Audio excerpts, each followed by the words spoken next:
तो कैसे हो बच्चा लोग, उम्मीद है सभी बिल्कुल ठीक और बढ़िया तंदुरुस्त होंगे।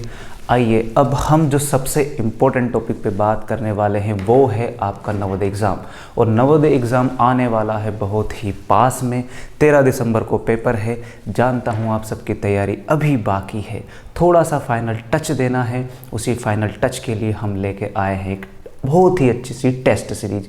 इस टेस्ट सीरीज में आप जैसे ही इनरोल करेंगे आपको पता चल जाएगा कि पेपर का टाइप कैसा होगा, पेपर का प्रकार कैसा होगा और किस प्रकार से क्वेश्चंस आते हैं। तो चलिए शुरू करते हैं। हाँ, तो सबसे पहले ये जो टेस्ट सीरीज होगी भैया, इस टेस्ट सीरीज में आपको कम से कम 10 से 15 मॉक टेस्ट सोल्व करने का मौका मिलेगा। और सिर्फ 10 से 15 ही नहीं, ये आपकी क्षमता के ऊपर है। अगर आपको इससे ज़्यादा सोल्व करना आता है तो आप उतने भी ले सकते हैं, 20 भी कर सकते हैं, 30 भी कर सकते हैं, इवन 50 भी कर सकते हैं। वो आपके ऊपर डिपेंड करता है। तो आइए शुरू करते हैं कुछ क्वेश्चंस को। हम पहली टेस्ट सीरीज का पहला टेस्ट पेपर निकालेंगे, पहला टेस्ट पेपर लगाएंगे और उसमें जिन जिन प्रश्नों को आप हल कर सकते हैं उनको आप खुद कर लेना, बाकी सब तो मैं करवा ही दूंगा। चलो ठीक है, तो टेस्ट सीरीज में स्टार्ट करते हैं। पहला क्वेश्चन आएगा आपके सामने। तो देखो ध्यान से, पहले क्वेश्चन में बोला है the digit at the tens place in the product of first prime number is, यानी कि प्रथम 5 अभाज्य संख्या के गुणन में दहाई के स्थान का अंक चाहिए। अब देखो, प्रथम 5 गुणज, जब भी ऐसा बोला जाए कि product of first 5 prime number, तो प्राइम नंबर यानी कि अभाज्य संख्या, और अभाज्य संख्या क्या होती है? अभाज्य संख्या यानी कि प्राइम नंबर। तो प्राइम नंबर यानी कि अभाज्य संख्या। कौन सी संख्या? अभाज्य संख्या। और अभाज्य संख्या क्या होती है? अभाज्य संख्या वो होती है जो खुद के अलावा और एक के अलावा किसी और से विभाजित नहीं होती है, उसी को बोलते हैं अभाज्य संख्या। जैसे कि 2। और अगर सामान्य भाषा में बोले तो यानी कि ऐसी संख्या, ऐसा नंबर जिसके सिर्फ 2 फैक्टर होते हैं, एक तो वो खुद और दूसरा 1। तो देखो ध्यान से, जैसे कि 2 है, 2 का भी कोई फैक्टर नहीं है, 2 भी वो एक तो 1 से जा सकता है और एक से जा सकता है 2 से। अब हम बात करते हैं 3 की, तो 3 भी नहीं है। 4 में तो है, क्योंकि 4 में तो 2 से भी जा सकता है, 4 से भी जा सकता है और 1 से तो सब जाते ही हैं, और खुद नंबर तो है ही सही ना। इसीलिए हम 2, 3, 5, 7, 11, 13 डैश डैश डैश ऐसे करते करते असंख्य संख्याओं को क्या बोलते हैं? प्राइम नंबर बोलते हैं। लेकिन हमसे क्या पूछा है? फर्स्ट 5 यानी कि पहले 5। तो पहले 5 तो देखो ध्यान से, 1, 2, 3, 4, 5, यानी कि यहीं तक बात करेंगे हम 11 तक की। तो बोला है कि इन 11 नंबर का अगर हम प्रोडक्ट कर लिया जाए, क्या कर लिया जाए? इनका प्रोडक्ट यानी कि मल्टीप्लाई। तो हमें बताना है कि इसमें दहाई का अंक यानी कि 10 के प्लेस पर कौन सा अंक होगा। तो कर लो प्रोडक्ट भैया। देखो ध्यान से, पहले 2 का मल्टीप्लाई 5 से करो, 2 5 जा कितना? 10। अब देखो ध्यान से क्या करना है, 7 का मल्टीप्लाई 11 से करो तो हो जाएगा 77। फिर बचा कौन हमारे पास? फिर बचा हमारे पास, ये तो हो गया, बचा है 3। तो 3 का मल्टीप्लाई कर लो। 3 का मल्टीप्लाई करते हैं तो 3 7 जा कितना? 21। 3 7 जा 21, 21 में 2 जोड़ दोगे तो हो जाएगा 23।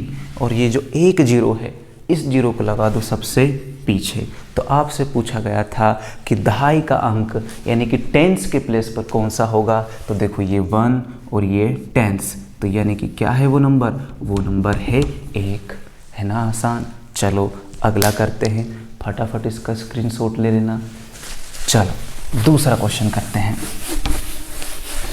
दूसरा क्वेश्चन दिया हमारे पास कि what is if 1/4 of 1/6 of A number, दिया है 1/4 of 1/6 of A number is 24, what is the number. यानी कि यदि किसी संख्या का 1/6 का भाग 1/4 है और वो बराबर किसके है? 24 से। यानी कि बोला गया है कि 1/6, क्या बोला है? 1/6 या 1/4 ऑफ 1/6 किसी संख्या है। मान लो कि कोई भी संख्या हो सकती है, हमें नहीं पता वो संख्या कौन सी है। तो जब हमें कोई संख्या के बारे में पता ही नहीं है तो हम उसको क्या मान लेते हैं? हम उसको मान लेते हैं x।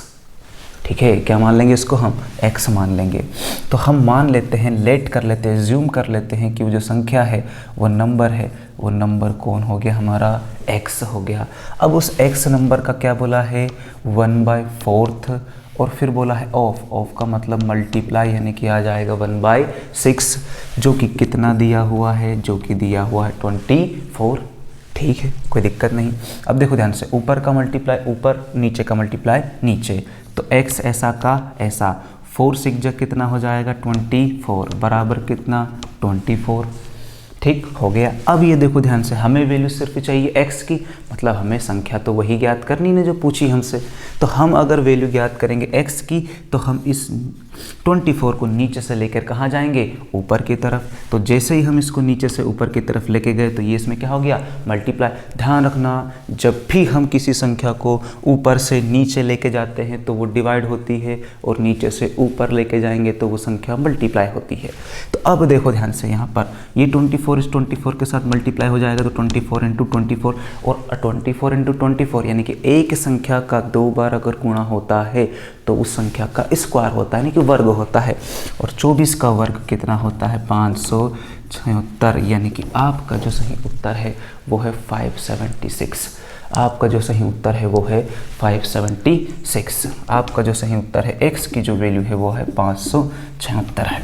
ठीक है, आसान था ये भी। कोई भी सवाल आए, कैसे भी आए, आपसे जैसा पूछा जाए वैसा कर लो। जब भी कोई संख्या ना पता हो तो उसको तुरंत x मान लिया करो, बाकी सारी चीज़ें हम देख लेंगे। तुरंत इसको भी कर लो फटाफट।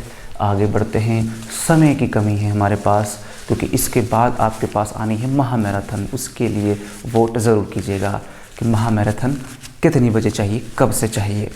चलो, तो अगले प्रश्न की ओर बढ़ते हैं। लिखा है कि which of the following of the number is a common factor of 18, 42 and 72। अब देखो ध्यान से, बोला है कि उभयनिष्ठ गुणनखंड। देखो, उभयनिष्ठ गुणनखंड का मतलब होता है, कॉमन फैक्टर का मतलब होता है जो दोनों में हो, तीनों में हो। अच्छा, हम जब भी क्रिकेट खेलते थे तब हमें ये पता था कि जब 6 खिलाड़ी इधर हो गए, 6 इधर हो गए, एक बच जाता था तो उसको क्या कर लेते थे हम, कॉमन रख देते थे। तो कॉमन का मतलब वही होता है, यानी कि जो इधर भी बैटिंग करेगा, इधर भी बैटिंग करेगा, इधर भी फील्डिंग करेगा, इधर भी फील्डिंग करेगा। ठीक, तो उसको क्या कहते हैं हम, कॉमन कहते हैं। और कॉमन फैक्टर भी बिल्कुल सेम ही है, आपको कुछ भी नहीं करना है, आपको भी क्या निकालना है, कॉमन फैक्टर निकालना है। बोला क्या गया है कि कौन कौन सी संख्या में, 18, 42 और 72 में। अब देखो 18, 42 है ना, 18, 42 और 72 में इनके क्या निकालने हैं, हमें कॉमन फैक्टर चाहिए। तो देखो, कॉमन फैक्टर निकालने के लिए क्या करते हैं हम, सबसे पहले तो क्या करेंगे, इन सभी के फैक्टर निकाल लेंगे हम। क्या लिखा है, 18, तो 18 के फैक्टर निकालने का तरीका वही है, प्राइम फैक्टराइजेशन मेथड। कौन सी मेथड, प्राइम फैक्टराइजेशन मेथड। अब प्राइम फैक्टराइजेशन मेथड से क्या करेंगे भैया, देखो 2 9 जा 18, फिर अब किससे जाएगा ये, 3 से, 3 3 जा 9, फिर 3 1 जा 3, फिर एक का निकल गया। दूसरा कौन सा है, 42, तो 42 का निकाल लेते, 2 2 जा 4, 2 1 जा 2, फिर अब किससे जाएगा ये, 3 से, 3 7 जा 21, और ये जाएगा 7 1 जा 7। एक और बचा है 72, तो 72 का भी निकाल लेते हैं। ये 72 2 से देंगे, 2 3 जा 6, बचा कितना, 1।